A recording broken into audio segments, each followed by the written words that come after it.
ত্রয়োদশ জাতীয় সংসদ নির্বাচনের সময়সীমা নিয়ে লন্ডন বৈঠকে শঙ্কা কাটলেও ভোট আয়োজনে নানা ধরনের ষড়যন্ত্রের গন্ধ পাচ্ছেন রাজনীতিবিদরা। সুষ্ঠু নির্বাচন নিয়ে প্রতিদিনই সংশয় প্রকাশ করছেন তারা।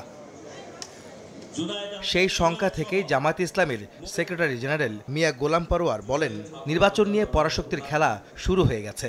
অংশগ্রহণমূলক নির্বাচনের নামে আওয়ামী লীগকে ভোটে আনার আন্তর্জাতিক ষড়যন্ত্র চলছে বলেও দাবি তার। জাতীয় প্রেস ক্লাবে বিএফইউজে ও ডিইউজে আয়োজিত এক আলোচনায় একথা বলেন তিনি।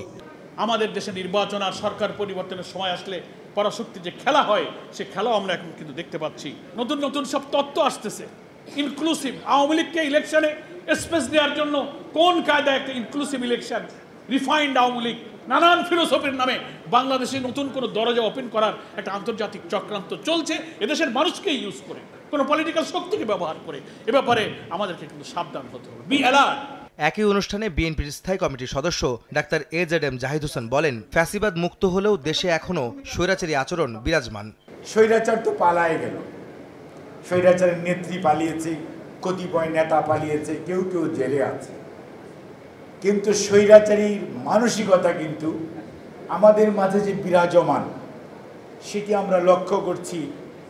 আজকেও যদি দেখবেন এটা যদি না হতে পারে ওটাও হতে পারবে না, এরকম বক্তব্য দিচ্ছেন আমাদের তরুণ নেতৃত্বের কতিপয় নেতা। আমরা বলতে চাই, আপনি আপনার চাহিদা বলতেই পারেন, এটি আপনার ব্যক্তিগত স্বাধীনতা, কিন্তু আপনি একথা বলতে পারেন না আমার এটা না হলে ওইটাও হবে না।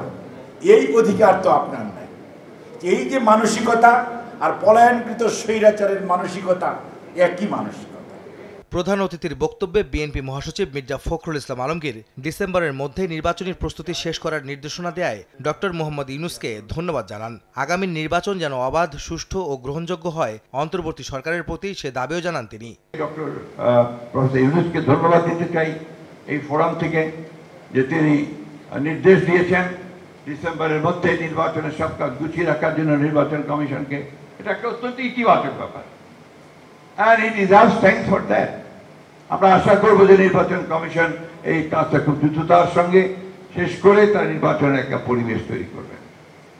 আমরা দাবি করছি যে এই নির্বাচনে যেন অবাধ, নিরপেক্ষ এবং সকলের কাছে গ্রহণযোগ্য হয়, সেই ধরনের একটা নির্বাচন যেন নির্বাচন কমিশন উপহার দিতে পারে এবং সেইভাবেই যেন কাজ করে। বিএনপি সংস্কার চায় না, যারা এমন মন্তব্য করছেন তারা সত্যের অপলাপ করছেন বলেও দাবি মির্জা ফখরুল ইসলাম আলমগীরের।